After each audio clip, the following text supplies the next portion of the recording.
ભાવનગરમાં બનેલી ઘટના તમે બધા જાણો છો કે શૈલેષ ખાંભલિયા પોતાના જ પરિવારના 3 સભ્યોની હત્યા કર્યા બાદ હવે લોકોની એક જ માંગ છે કે આ હત્યારાને ફાંસી આપો, આ હત્યારાને ફાંસી આપો।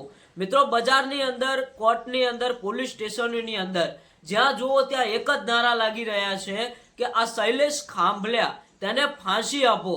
હા મિત્રો, એને ફાંસી થવી જોઈએ। તમે વિચાર કરો કે પોતાના નાના નાના બાળકો, પોતાની પત્ની, એક જ પરિવારના 3 સભ્યોની હત્યા કર્યા બાદ પોલીસ સ્ટેશનમાં જઈને પાછો એવું કહે છે કે મારા પરિવારના 3 સભ્યો ગાયબ થઈ ગયા છે, તમે આની ફરિયાદ નોંધજો। અને પાછો એવું પણ કહે છે કે તમે અત્યારે હાલ આની શોધખોળ ના કરતા, અત્યારે હાલ અમારા સમાજના લોકો આની શોધખોળ કરી રહ્યા છે। મિત્રો, તમે વિચાર કરો કે આ શૈલેષ ખાંભલિયા આ કેવો રાક્ષસ હશે કે પોતાના પરિવારની હત્યા કર્યા બાદ પણ પોલીસ સ્ટેશનમાં જઈને આવું કહે છે કે તમે અત્યારે હાલ આની શોધખોળ ના કરતા, અત્યારે હાલ અમારા પરિવારના લોકો આની શોધખોળ કરી રહ્યા છે। આ વાત સાંભળતા પોલીસના કર્મચારીઓ પણ ચોંકી ઉઠ્યા હતા। પોલીસના કર્મચારીઓને શક પડી ગયો હતો કે સાચો ગુનેગાર તો આ જ લાગે છે। વધુ મહેનતના બાદ મિત્રો આખરે સાબિત થઈ ગયું કે સાચો હત્યારો તો આ શૈલેષ ખાંભલિયા છે।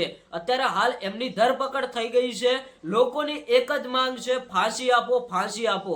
આ શૈલેષ ખાંભલિયાના પિતાએ પણ ખુદ કહ્યું હતું કે ભલે મારો પુત્ર છે પણ આજે એને એક એવું કામ કર્યું છે કે આખા સમાજના લોકો, આખા દેશના લોકો પણ વિચારમાં પડી ગયા છે કે આ રાક્ષસ કેવો હશે કે પોતાના 3 સભ્યોની હત્યા કર્યા બાદ પણ પોલીસ સ્ટેશનમાં જઈને આવું કહી રહ્યો છે। તો પોતાના પિતાએ ખુદ કહ્યું છે કે આને કડકમાં કડક સજા થવી જોઈએ। હવે જોઈએ છીએ કે મિત્રો આગળ શું નવા અપડેટ મળે છે। અત્યારે હાલ તો લોકોની માંગ છે કે ફાંસી આપો। આ ઘટના વિશે તમે શું કહેવા માંગો છો એ કોમેન્ટ કરીને જરૂરથી બતાવવા જજો। મિત્રો, ઘટના બહુ ભયાનક છે। આવી ઘટના બીજી વખત ન બનવી જોઈએ એ માટે મિત્રો આને કડકમાં કડક સજા પણ મળવી જોઈએ।